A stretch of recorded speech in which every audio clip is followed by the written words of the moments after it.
Well, hey, everybody, Pastor Steve here. And as always, welcome to this devotion. And thank you so much for being part of this Bible reading plan and just growing in Jesus. And I want to encourage you to invite someone to worship this Sunday. Be praying today for God to give you an opportunity to invite someone and for God to give you the passion and the courage to speak to them. So invite someone to come to church with you this Sunday.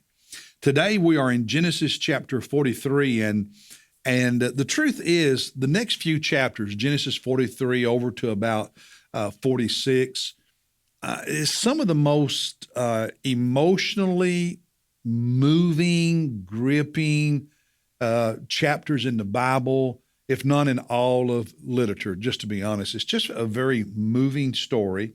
In chapter 43, Jacob's sons, or now his name is Israel, Israel's sons, have returned from buying the food in Egypt, and Simeon has been left down there in jail until they return with their younger brother Benjamin.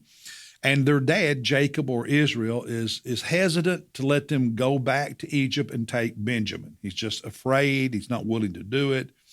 And so they don't go back.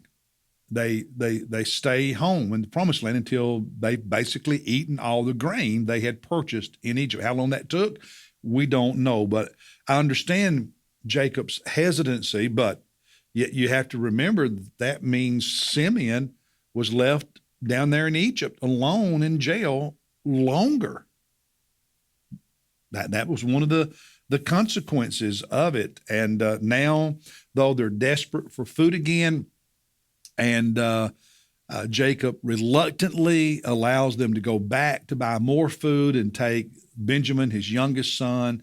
You know, he only had two children by his beloved wife, Rachel, Joseph, who he thinks is dead, and Benjamin, who he's afraid might die if he goes to Egypt. So, but he reluctantly lets them go. And when they get back to Egypt, and Joseph, for the first time, sees his younger brother, his full-blooded brother. Remember, the others were half-brothers. They were brothers. Yes, they were all sons of Jacob, but, you know, they were by different women, Leah or the two handmaids. So Joseph and Benjamin were the children of Rachel, full brothers. And when Joseph sees him, he's very, very emotional. They're in the house eating together. And in verse 30, Joseph hurried, notice this, he rushed out of the room. Joseph hurried out of the place, out of there, for he was deeply stirred over his brother, and he sought a place to weep. So he entered his chamber, his bedroom, and he wept there. Now let that sink in. He's about to lose it emotionally, so he rushes out to his private bedroom and he weeps. And then in verse 31, after a period of time, he washes his face and he comes out in control of himself, all composed, and they go forward with the meal. Very, very emotional. Now, Joseph is not finished testing his brothers yet. Remember, that's the reason he kept Simeon and said you have to bring Benjamin back. He was testing them to see if they had changed. What kind of men were they? And even now that they've returned to Egypt and brought Benjamin, he's still not finished testing them. There's going to be more tests, as we'll read about in the next chapter. And he's emotional, but he doesn't completely trust them yet. So that's the story here. Now, one note I want to point out is in verse 32. So they served him. So here they're in Joseph's house eating this. Joseph and his brothers and some of the Egyptians, servants and so on. And in verse 32, they served him, Joseph, by himself, and them by themselves, so the other Egyptians. So Joseph is over here eating by himself. All the other Egyptians in the house are over here eating together as a group.